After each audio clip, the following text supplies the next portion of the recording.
Ерісіп қыз алысқан құдалар, бауыр жеген ұн жағысқан құдалар. Сөзім сондайда, сөз тосам сондайда, қанша тез сөйлесек сондайда жақсы айтып жалғасып кетеді, танысып кетеді дегендей мо. Сөзді енді кезегіні? Иә. Құдаларым қарындасым. Құдалармен құда қайдады, ә? Иә, құда қайдады. Иә. Мынау Қазақстанның көк туын желбіретіп, ауылдарыңыз кеп қалдық. Жаңағы екі жас болмаса, сіздер қайда, біздер қайда демекші, екі жасымыздың себебі ғой. Екі жас бақытты болсын, дендері сау болсын. Құдайдың берген жаңағыдай қара домалақ ұлдары, қыздары ере берсін. Әрқашан біздер жаңағы той деп барыңыздар. Айнаш келініміз бізге құтты келін болсын. Әніміз сіздерге құтты күйеу бала болсын. Құданың дастархан әрқашан қуанышқа жазылсын, той деп келейік, екі жас бақытты болсын. Рахмет. Қана? Ішетін тос болыпты. Екі жас бақытылы болсын, өнсін, өзінен көбейе берсін. Кен дастарханның басына өстіп, бездесе берейік. Бәріміз тойға барайық. Өніп өссе болды, бақытласайық, аман болсын. Ақшың өзіңіз жақсы сөйлеген соң, сен қызым келсін сөйлесін дейсің. Өзіңізді бәлнесі болған ғой. Өз ойша сөйлесін. Мен жаққанымыз келесің. Қаны давай. Ал енді Құдашай өзімен жақсы өзі алып берсін осы енді. Автор лақты дейді ғой қазақта. Ойбай болсын. Қаны, құда. Құдалар қаны? Қаны құдаға шайын. Алғызамайатсыңдар-ау? Аз айтқан құдағай дейміз ғой, құдашының не? Құдағай еді ме? Құдаша деп бар ма? Құдағай ма? Жас көріне дегенде Құдағай басында орталықта. Мыңжылдық болсын. Осындай дастархандарда сіз бізде жүре берейік. Осы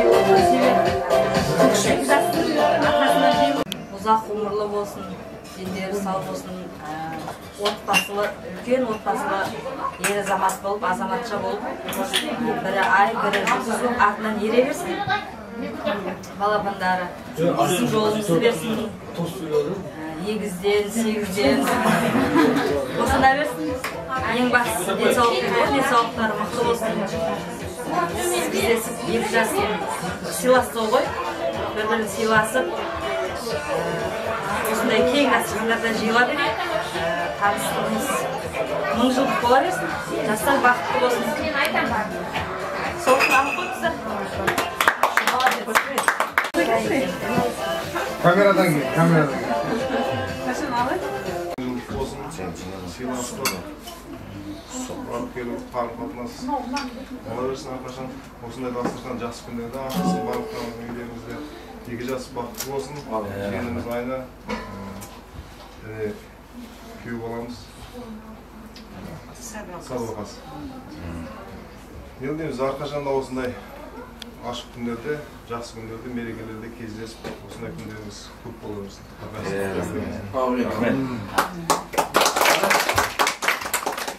Сіздер барлық осы жерде айтылған жақсы жерге қосыламын. Алланың құлағына жақсылыққа шалынып бере берсін екі жасқа. Бақытты болсын өмірде. Дендері сау болсын. Қызықтарын көріп жүре беріңіздер. Осындай жақсы күндері көп болсын. Бәріңізге де осындай жақсы күндер тілеймін.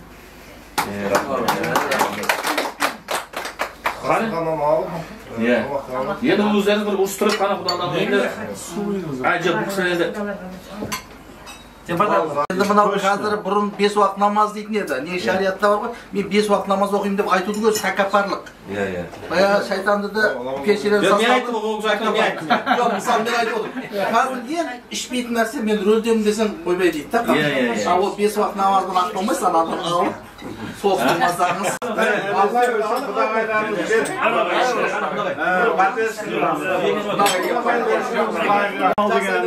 Қалған не айналып келген жуан шексен лағардың соңында айтпесін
Yana sen kaptı gönlümden şarasına sıymay tasıp sezim zattı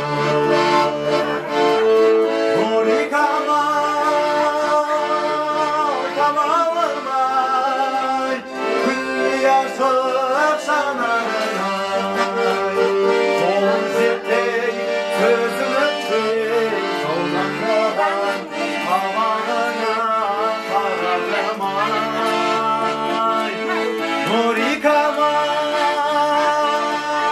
kamalımay Külli yaşıp sanarına Ol jettey sözüm öttey soldandan havanına karadan Ol jettey sözüm öttey soldandan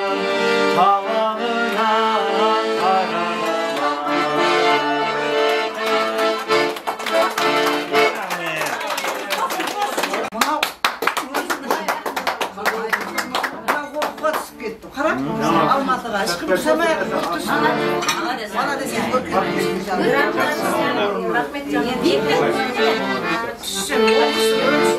қай отырыс болсын осы ағамыздың әнін сөйтпейді Шәмші Қалдаяқтың Вайс Король Шәмші Қалдаяқтың әндері популяризмі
Sing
арманым әндеттім жайғаным жаз еді күлкінде қайдасың бұл күнде сен іздеп арманым сыр бойын шарладым сен іздеп арманым сыр бойын шарладым. Мен Мұхтар құдаларыңыздың бажасы боламын. Енді мына қазақ айтады ғой, төрт аяқты бота тату, екі аяқты адам тату. Сонда жаңа біреу айтқан екен, неге бота тату деп, бота бір-бір теппей деген да? Деген сол айтпашы, екі аяқты адам тату, бота тату деп. Мұхтар деген енді бажамды айтқым келіп отыр. Енді осы керемет. Мына кісілер бәрі көрдім. Өте бір ағайынға деген бауырмашылығы өте керемет кісі еді бажамыз. Адамгершілігі өзін ойламайды. Бауырларым болса деп жүретін кісі еді. Мен әппенен бажасы болғаннан кейін ол кісіні білемін ғой. Ініні таптамайтын, ағадан аттамайтын азамат еді осы кісі. Інісінде қадырдай біледі, бауырларын, ағаларын да құрметтей білетін сондай кісі еді ол кісі. Енді ол кісіні бір айтпаса да болмайды, ол кісіден үш бала бар, үлкені Ғабит. Ақ тісін тайбасады деген қазақта сөз бар. Мен айтайын дегенде Ғабит, Бақыт, сәді ғой, керемет. Мен бір кішкентай балам Астанада Евразияны бітіріп, көкемен тағы оқиын деді. Өзің сияқты өзінің нағашылар адатқан ірі да жақалым, 2001 жылға. Сөйтіп КМБ-ға резюме таста деп берген екен оған, Астанада оқып жүрген, өзі общение көп сөйлемейді, бірақ нағашылар болса. Бірақ орынман сөйлейді да.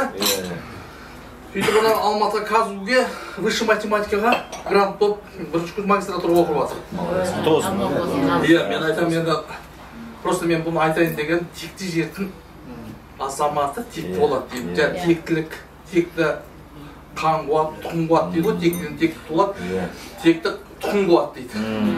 Мен мына текті жерден, сіздерді мына көріп отырмын, текті жерден құда отырсыздар.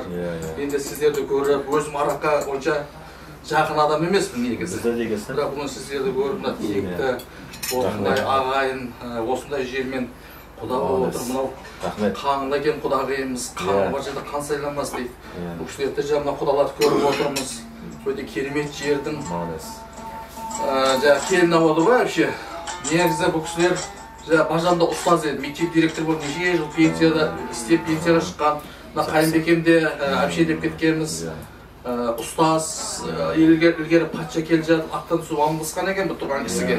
Сонда бұл кісі кім, сіз патшасыз ғой, аттан түссіз дегенде, бұл менің ұстазым, қазір баламның ұстазы деген екен.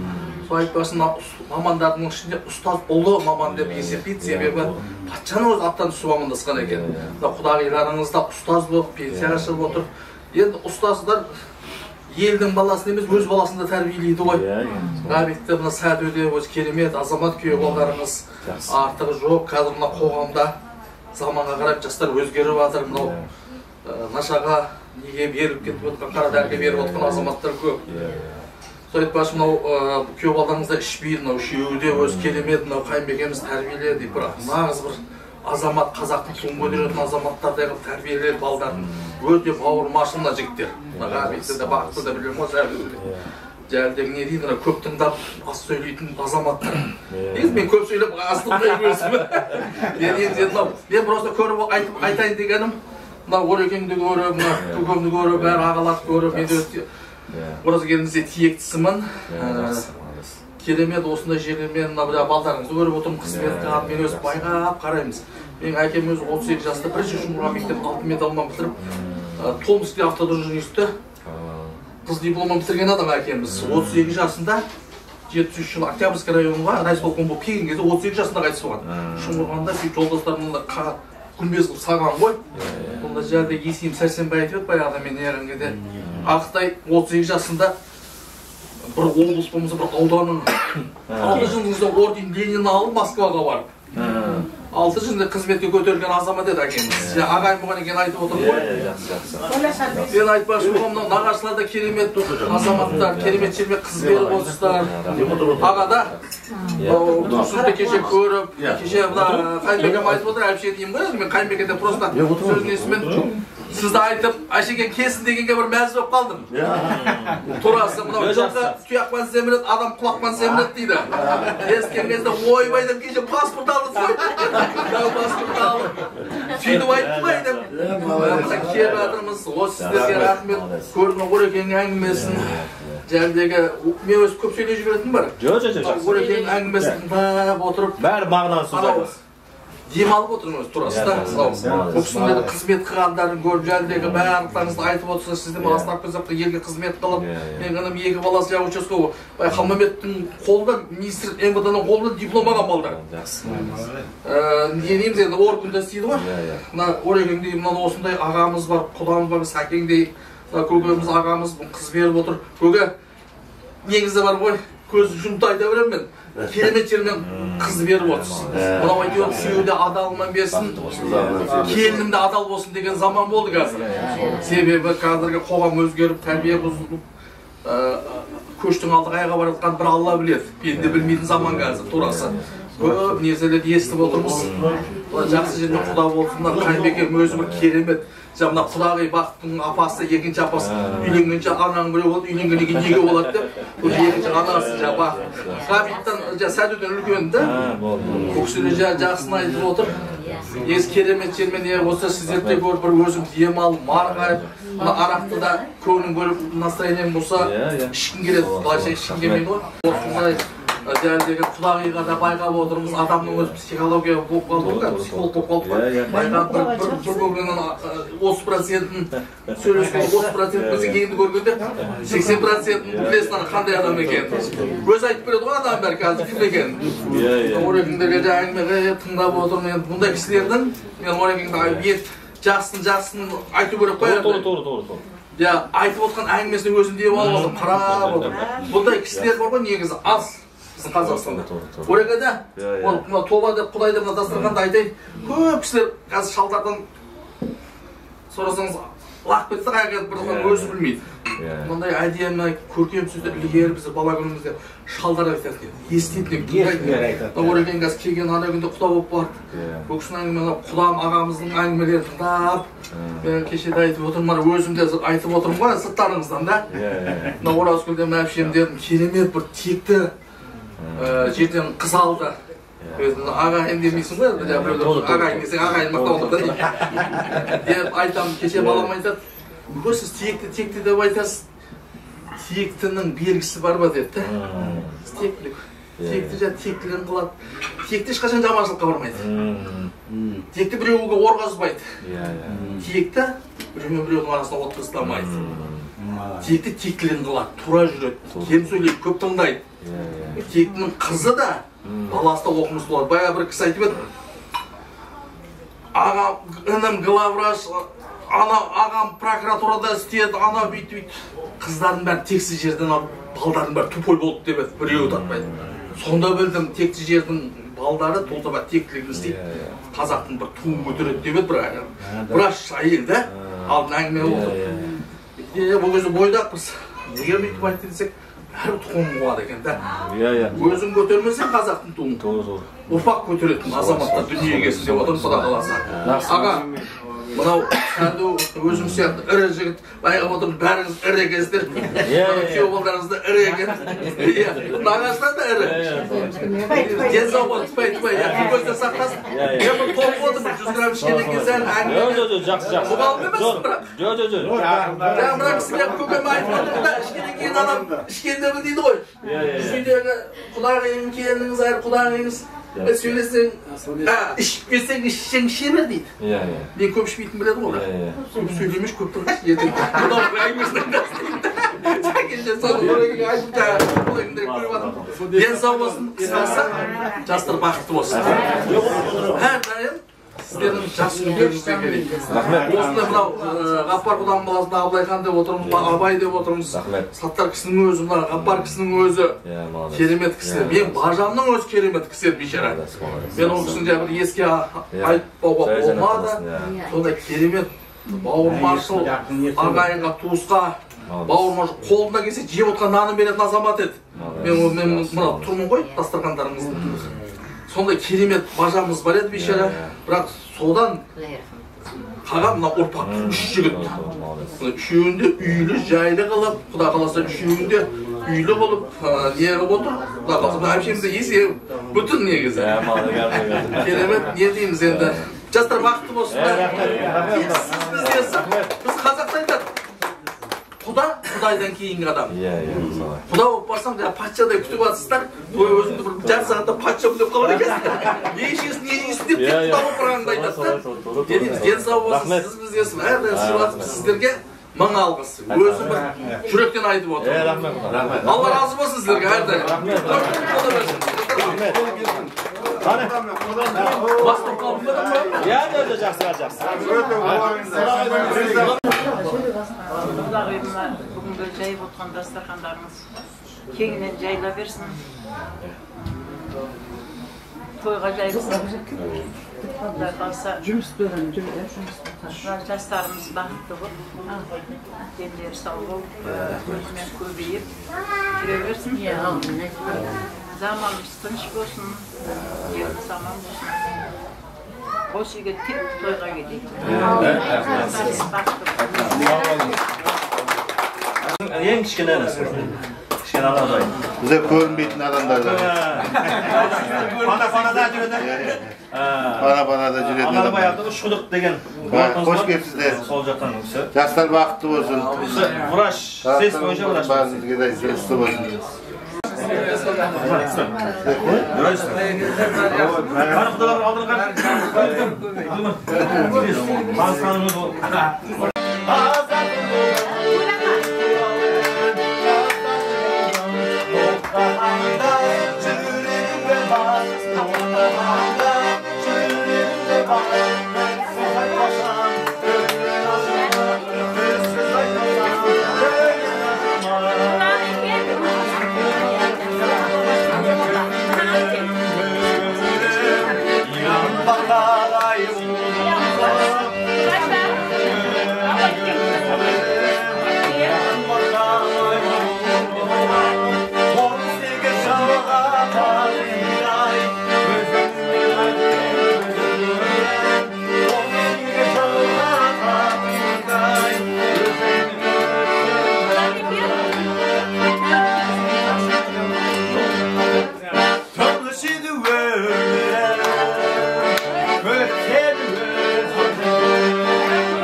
Осы күйеу ордағын садудың садуғыз күйеу ордағын соның туған үлкен нағашысы болады деген нағашысы болады аға одан кейін ордабек деген нағашысы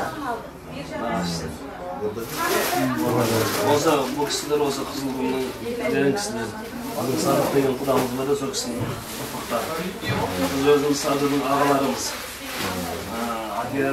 Садудың әкесі өмірі өтіп кеткен жаңа үлкен ағамыз бар Сақтар деген сол кісінің үлкен үшінші баласы Абай деген сол құдаларымыздың одан кейінгісі Ғаппар деген оның баласы мен сол құдаларымыздың одан кейінгісі бір қарындасы бар өмірде қазір қалған осы Айгүл әпшеміз шетін айтып берейік бұл құдағиларымыз құда сол мына Садудың ағасының үйіндегі қайненесі одан кейін және үлкен ағамыз біздің атамыз үйінде үлкен қызы Есенгүл деген бұл құдағиларымыз жеңгеміз ар жағы сол жаңа біздің үлкен әулеттің үлкен ағамыздың келіндері Рахима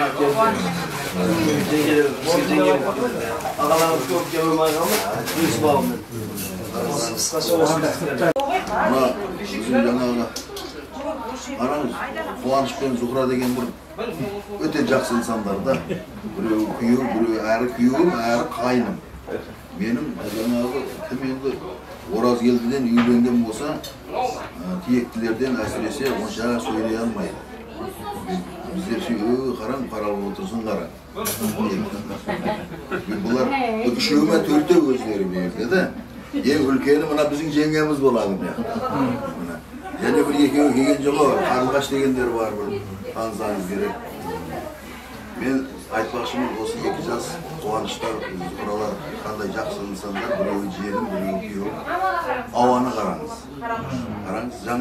жаңа келдім өзі ауылым 150 километр тұрамын осы жерде тұрса кесем ана балам үй бар кірсем келін айтады жаңбыр жауып өтті жаңбыр да жауып өтті ғой бұл қараң қандай жақсы инсандармен құда болып жатырсыздар сіздер де жақсы инсандар екенсіздер кеше қандай еді күн бүгін қандай мен айтпақшымын осы екі жас бақытты болсын келешекте жаңа тиекті деп айтып өттім енді тиекті Kızılgın'dan boğanına gel ayta saldım da sizler için mantıkta ekesizler o sizler yani Polat'ı tanı oturup yani siz böyle kişiniz ana karındasınız başlayınız oturan keşe yana bunu aytayın degen keşe 10 günü 45 yıllık oldu bizlerinde so yerde yana tiyekli kızlarım var eкен de bu vasıflarla bırak 3 kuyuğu var biz bastalar aparmaganda keldik aytıyor iltimos bizde ham apar deb qolganlaring aparmagasınlar da akemegesinler köyleringizde onu aytып атам. Сол мына той тойласын. Балдар 2 жас бақытты болсын әйтеуір. Әрқашан сіздердің осы қуаныш пен құдалықтарыңыз мәңгілік болсын. Сіздер тағаларын, туған тағасын куә болып жүре берейік соған. Сол жеңше бақытты болсын сіздердің. Қуаныш барлығына. Рахмет. Сол үшін алыңыздар енді. Енді ортада жаңа бір қосымша беретін жеріміз бар енді. Құда жеңе айыпырмайсыз. Енді бұл кісі Зухра құдағалар тағасы болса, Қойгеннің тағалары бар. Кім? Жөребек ағамыздан. Мен. Қуаныш үйінде отырыстарыңыздың себебі осы 2 жастың арқасы екен. Біріншіден осы Қуаныш еліме, Зухра келініме, кейін құдағай сіздерге құтты бола берсін. Осы қызымыз сүйерге барып сіздерге жайғасып, сіздерге бір жақсы азамат болсын. Біздердің арақатынастарымыз осы Қуанышпенен, Зухра келініменен жүдә бір жақсы болып, біздер сырттан естіп, өзіміз қуанып жүре берейік. Мұндай қарасақ, өзі бәріміз бір құдықтан су ішкен адам екенбіз. Кейінгі мына өмірдің талқысымен әйтеуір біреуіміз ары, біреуіміз бері болған сұрастырып келсек, бұл кісі Сыдықта деп болса, бұл баласымен ғой дейді. Орыс балдардың атын айтса, ол Максим Горький деп атып өзіміз адамдар етесіздер. Мәйлі, құтты бола берсін. Осы 2 жастың арқасында барлықтарыңызды үйлеріңізді құтты болсындай, той жиын болып, Құдай жекжат арттырып, жақсы ниетке ілігіп жүре беріңіз. Ана Абзелған құдалар. Қалбек әпшеміздің құда. Қалбек әп біздің мамашқы сіңлісінің баласы Қабыл деген жігіт. Таныстырма дейін деп едім. Осы Қойгеннен туған жиені, біздің туған бөле. Одан кейінгі Сәуле деген. Біздің және бұл бөле осы Қуаныш ағамыздың жиені, мына Қалбеке әпшеміздің қызы.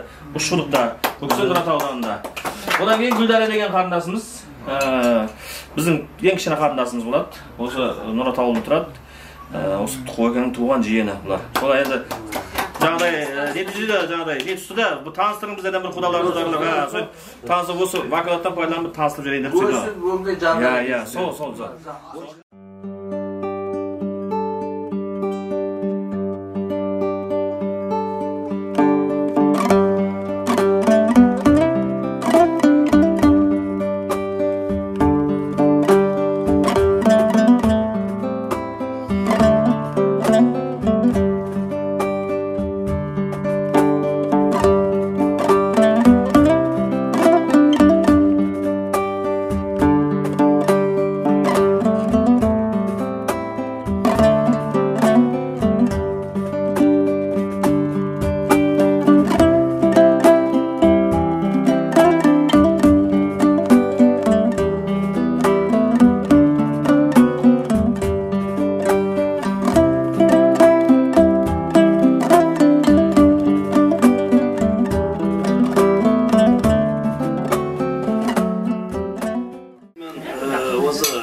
Кетпесін, жалпы қазақ қалғаны.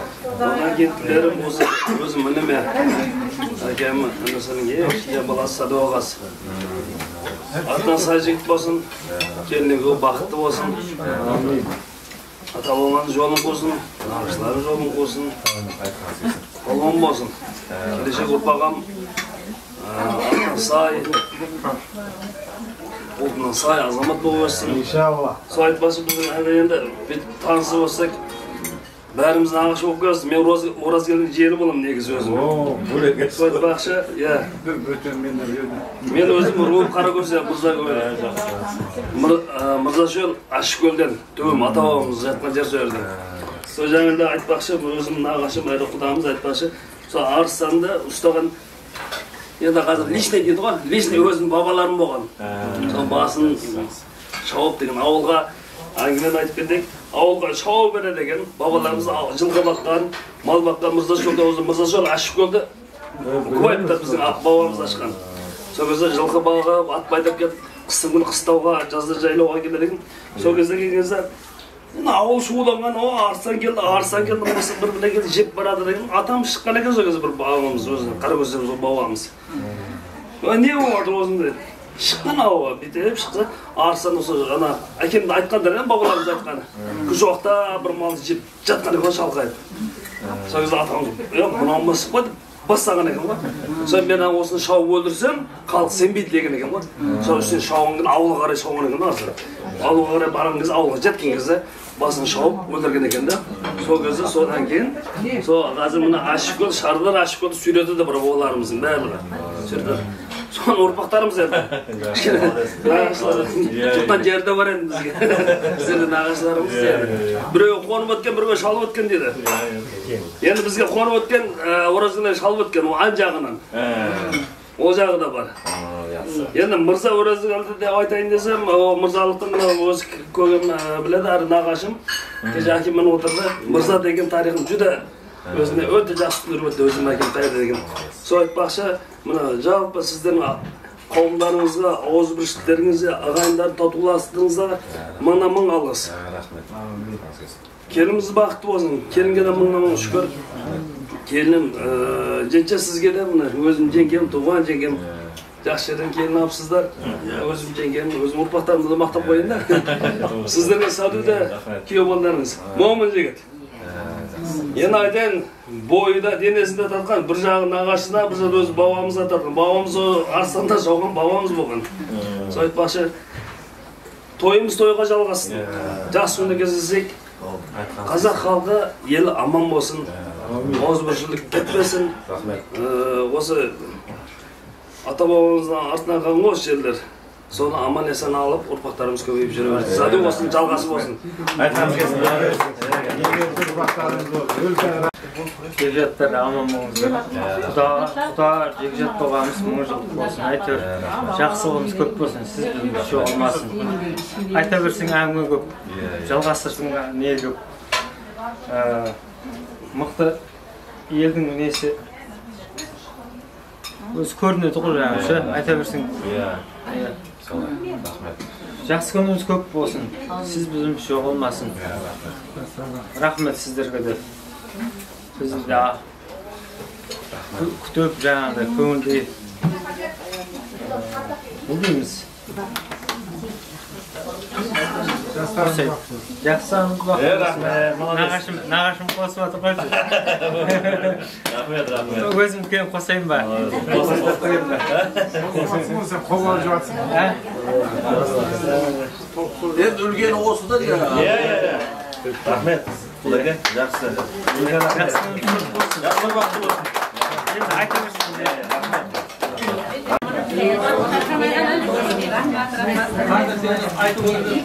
Hoş geldiniz. Қазақта сөз бар, әйелімді сұрап біздің күлі баққан.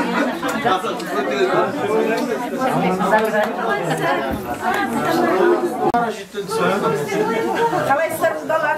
Аман есенсіздер ме? Аман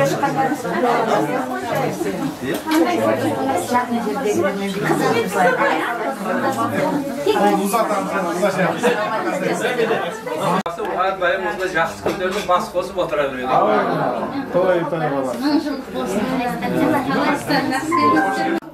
Бағана үш ата дедік қой. Олар Аманның балдары. Енді Аманның ағалары болған. Мысалы, Аманнан үлкен Жүсіп болған. Одан үлкен Тәжбай болған. Осы үш ағайынды болған. Енді Amandan bizning akalarimiz taragan, Yusufdan mana Abshem mana solar taragan, yana Tajbay degan Aqsaqar kisi babamiz bo'lgan, onun 2 balasi bo'lgan, ikkovi Uloqdan to'g'risida qaytib ketgan. Bu kishida 2 qiz qolgan. Buna bizlerning bu kishilarмен baylanışımız babalarımız to'sgan kishilar. Atmaydı onu endi. Endi Davut'u tanıysınlar endi aralashib turgan. Nazım Abshem. Savli Abshem. Qarlig'ash qarindoshlarimiz bo'ldi-ku ya. Bular bari жаңағы Yusuf'tan Jaqib degan jakamiz bo'lgan ağamız. Doktorun kız balları. Buna eng ulkeni Nazım Abshem. Davut, endi bizning klasslar, ari taqa, ari 11 yil terisi ulkan birga bo'lib Rahmat. Осы дастарханымыздың себепкері болған 2 жас бақытты болсын. Заманымыз тыныш болсын, аспанымыз ашық болсын. Жастар бақытты болсын, өздерімен өздері көбейе берсін. Құдалық құтты болсын, тойымыз тойға жалғаса берсін. Бұл кісі абысыным, әрі жеңгем, ене орында ене болған кісі. Өзім келін болып келген кезде алғаш көзін неған адамым, өз анамдай. Төрге шыққаныңыз құтты болсын. 2 жасыңыз бақытты болсын. Құдаларына жайған дастархандарыңыз әрқашан осындай қуанышқа, тойға жайылсын. Осы 2 жасымыз өбірлі-шүбірлі болсын. Өзімен өзі өсіп өніп, көбейсін. Кенеден не дейміз? Осы үлкен әулет егестер, осы әулеттің жұғысты болсын солар. Үлкен әулет болсын. Қаракөсенің бір бетке тұтар отбасыларының бірі болып, қара шаңырақта ие болып қалатындай бір үлкен әулет болып бола берсін. Не дейміз және де? Дендеріңіз сау болсын. Құдаларыңыз дұғай-дұғай сәлем айтып жерді. Осы елге бірінші құдалық келген Мырзабай деген құдаңыздың немін? Іздеп атырмын. Оның орнына мен келдім. Үлкен сәлем айтып атыр, ырза болып атыр. Осындай құдалармен құда болғанына рахмет. Пейілдеріңізге рахмет. 2 жас қой, осы 2 елді таныстырып, табыстырып отырған. Бақыт тілейміз, бақыттың ішінде бәрі дендері сау болсын. Береміз сол үшін. Рахмет. Төркіндесіз қой, мен отырсың, я? Келген қадамдарыңызға гүл бітсін, құдалықтарыңыз мәңгілік болсын. 2 жас бақытты болсын.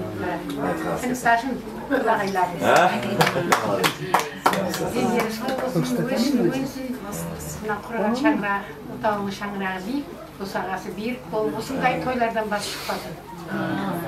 Әрдайым жақсы күнде тойларда кездесіп. Сол үшін алыңыздар. Рахмет. Енді Еркінай жеңе, сіз енді заключительный өз бір жақсы ниетті айтып болсын. Осы келіндер бәрі осы кісінің үлкені осы. Қадамдарыңыз оң болсын. Бүгін сонау Қазақстаннан көк туды желбіретіп, Өзбекстанға жетіп отырсыздар. Аллаға шүкіршілік етеміз. Сіздердей жандармен тұздамбес болып отырмыз. Жоғарғы өте жақсы тілектер айтылып жатыр. Барлығы қабыл болсын деп тілейміз. Сол ең негізгі мақсатымыз осы жастардың өсіп, өніп кетуін. Тілектес жандар қызбарлығымыз. Рахмет. Жақсылығымыз өте көп болсын. Тек бір-бірімізге жаңағы жақсы күнде кездесу нәсіп етсін. Алып жеп Алыңыздар қане енді. Бұлар. Алыңыздар бұлар. Қазақ болып кеттіңіз ба? Алыңыздар қане. 11 жыл бірге оқығаныз оқсын.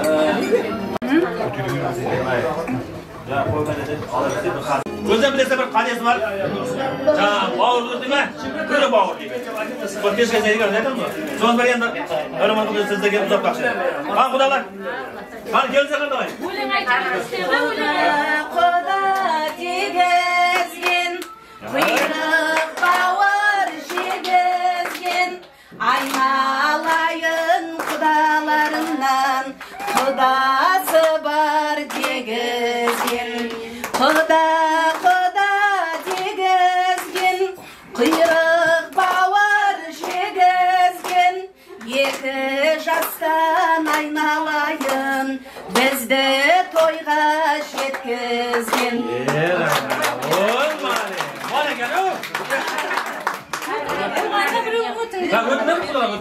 Жоқ, мен олай ва деп Alda koy, Kudalı alda koy. Kudalı alda koy.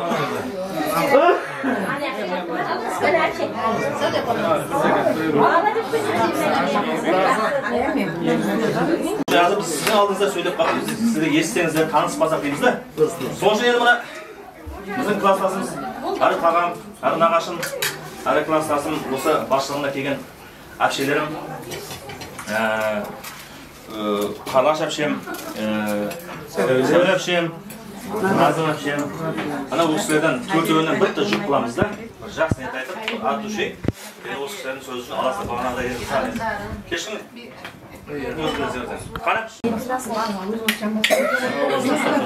Арамыз әші? Берсеңіз. Кетегі санды қойыңыз. Айтқаныңыз келсін. Жастар бағыты болғаныңыз болды.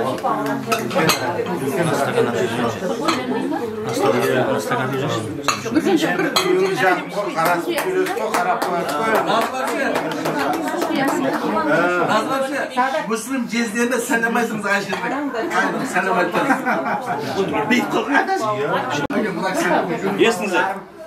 Toylarım kutlu ola versin, balıklarım mıncılık olsun, kuyuculuq olsun, жастарымыз бақытты болсын. O Қазақстан елінен келген құдалар төрге шыққандары бақытты болсын.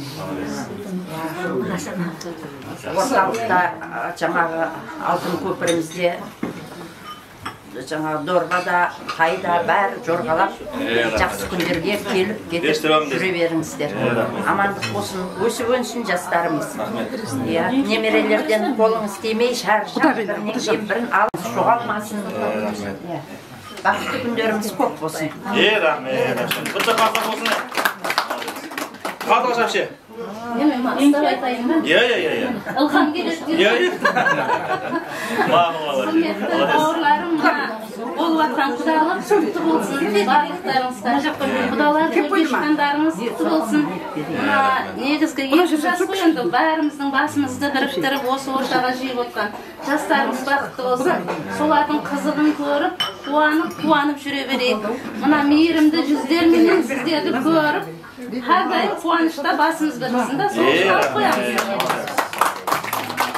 Әудаға.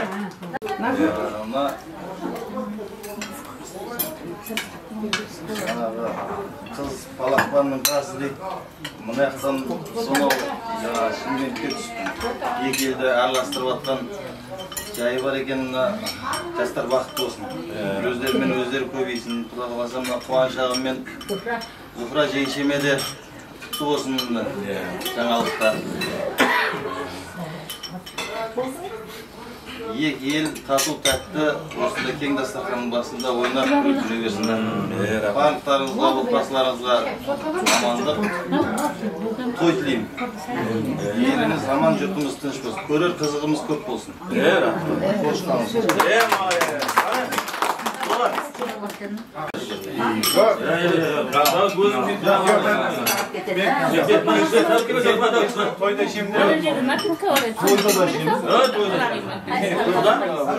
Güzel gözlerden farına tanıp versin dedi.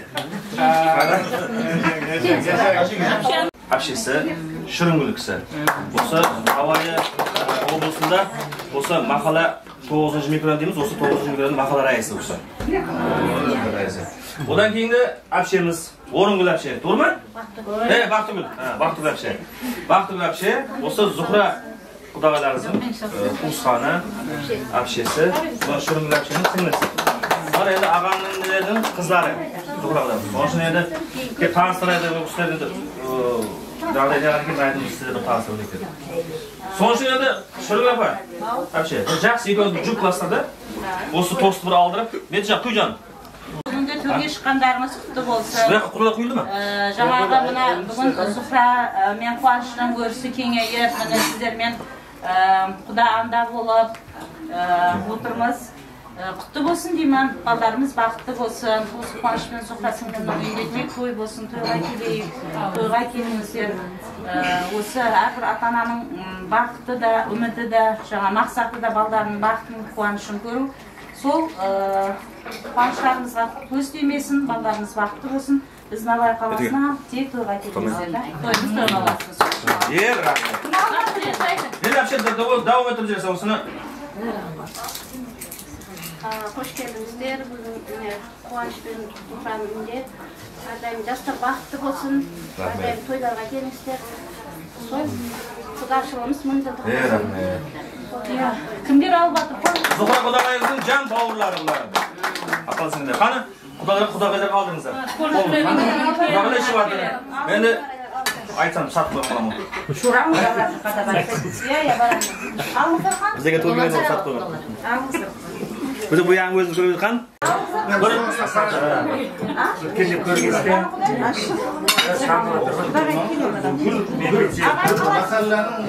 Aqala raisi.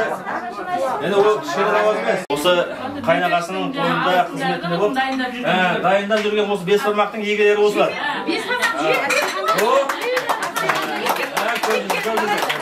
Endi o'sha kishisiga bir yaxshi niyat aytib, otni ham tanishtirib o'taman. Bu kishi Irskul. Bizning жаңа ko'rsatdim o'zi, eng kichkina inisi Anvarbay degan tog'amiz Ushutda. So'ksin Juboy bo'ladi. Undan keyin Jumoboy degan kishining Juboyi Zarafshonda, Qo'ygandan keyingi inisining Jumoboy degan kisi. Ota Qalbiga. O'sha sen azandan beri men 5 ta kelsam, men 5 ta qazanmasin turgan ekan. So'shin xizmatda yurgan qizlar, so'shin bir o'zlarining bir yaxshi niyati bor ekan, bir aytay o'z xudolarga biz o'zimizni tanishtirib ketaylik degan ertangi kunda kechqurun tanimay yurib siz kimsiz deb anglab bo'lmaslik uchun kelib bo'lsin. Qani, mana ya aynan ham. Jinga. Qani. Da, ketcha. Жас болсын, мына жастар бақытты болсын. Рахмет. Өзінің көбейіп, әдемі семья болсын. Не деймін, барлық жас ниет тілеймін. Сол үшін Қош келдіңіздер, құдағайлар, құдағайлар. Мына осы жерде жиналып отырған себебіміз мына балдар екен, Айка қызымыз бен күйеу баламыз. Жастар бақытты болсын. Әрдайым ағамның үйінде той тамаша болсын. Қош келіпсіздер. Сіздерге де тойға барайық. Жақсы күндер көп болсын, дендеріңіз сау болсын. Сол үшін ақ қоямыз. Енді алдырастар құдаға. Құдаға алдыңыздаға.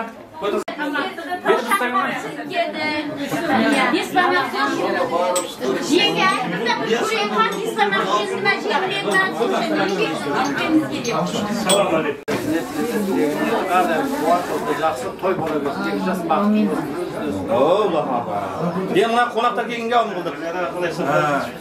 Ben xudoga tanishtirib o'tganda kelgandan tanishtirib deb bu Qayrat aqa. O'sha Zuhra qudag'alarimizning eng ulkan ag'asi. Ikkinchi ag'asi. O'sha Tamdi rayonining akimi kishi. Undan keyin Imon ag'amiz. O'sha Zuhra qudag'alarimizdan ag'asi kishi. Imon aqa. O'sha Zarafshonda. Darcha o'tirgan bo'lar. Asıl bular xudolar endi o'qisi. Bular. O'sha ulkan xudolarga, bundan keyin qanaqalar bular. Bular xudolar berib, hozir tanishtirib o'tamiz. Ya. Zuhra qudag'alarimizning eng ikkinchi ag'asi. Bundan keyin Imon aqa, ko'ksam ag'alar bular xudolar. Qani Juboy bular. Aqlimiz tanışırlar mı? Endi sen endi o'zi. Keling, o'tirsa o'tirsin. Mana o'raki Quvonchga, Niseka, Xudo-xudolar bugun buni talablaringiz bo'm bo'lsin. Ne deymiz? Mana yoshlarimiz baxtli bo'lsin. Ardayim dendel sog' bo'lsin. Mana xudochiliklarimiz mangilik bo'lsin. Denderiniz sog' bo'lsin. Aka jo'zda to'ydiman deb juraveraylik. So'chni olingizlar.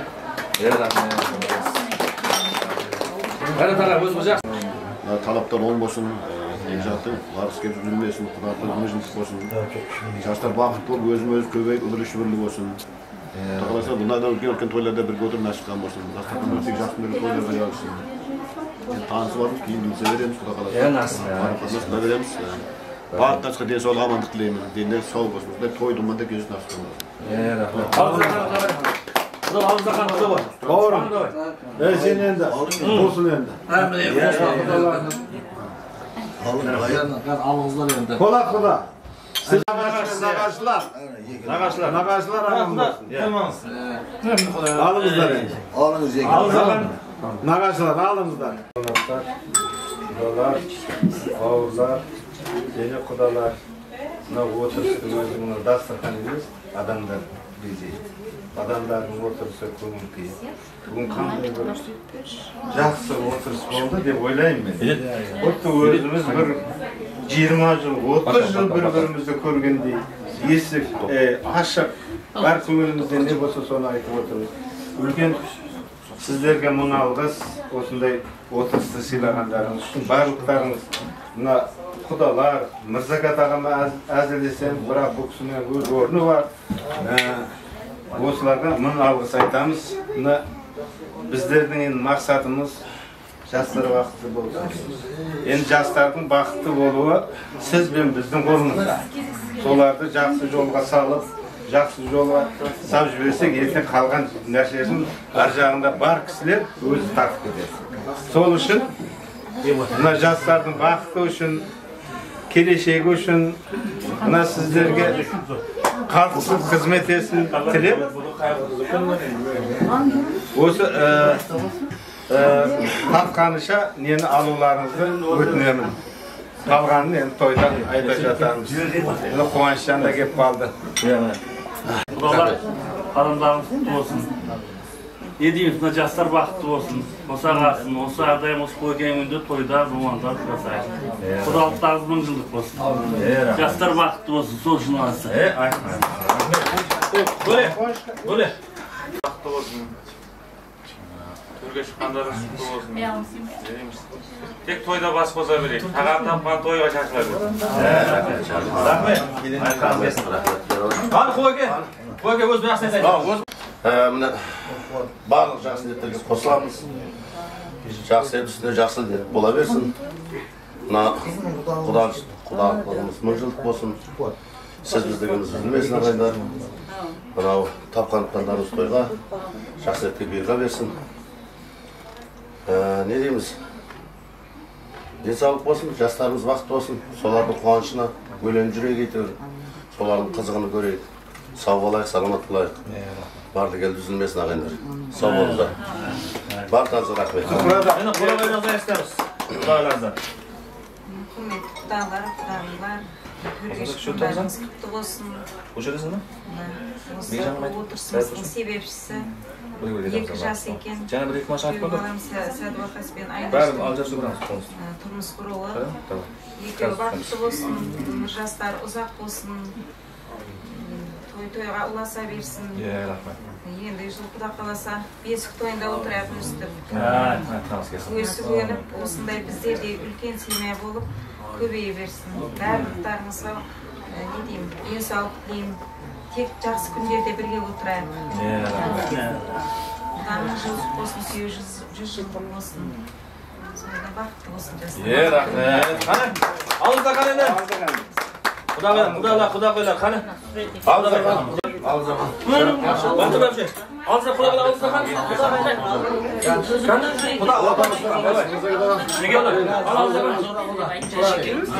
Алыңыздар. Кім? Орка сен алыңыздар. Оге. Құдағайлар.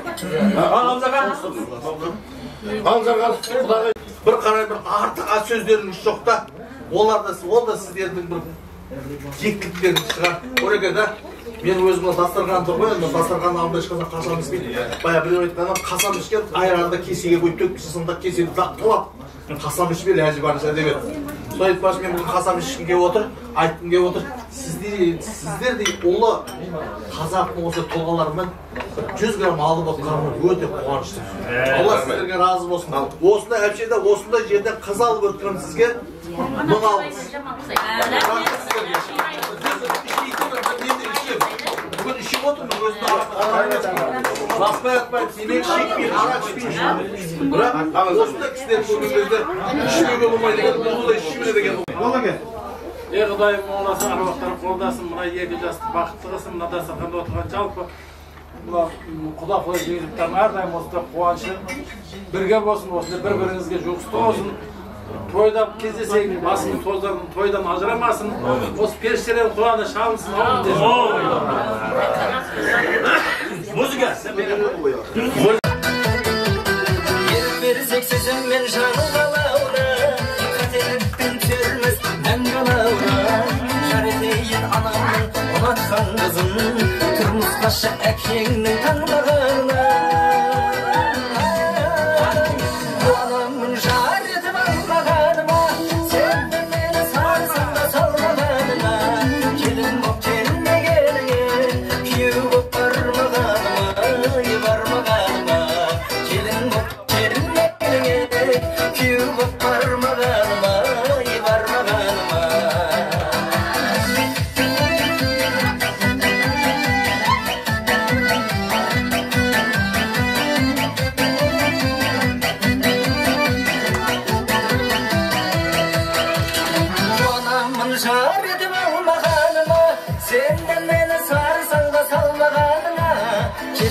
Kelmegene, kuyup barmağanıma, barmağanıma.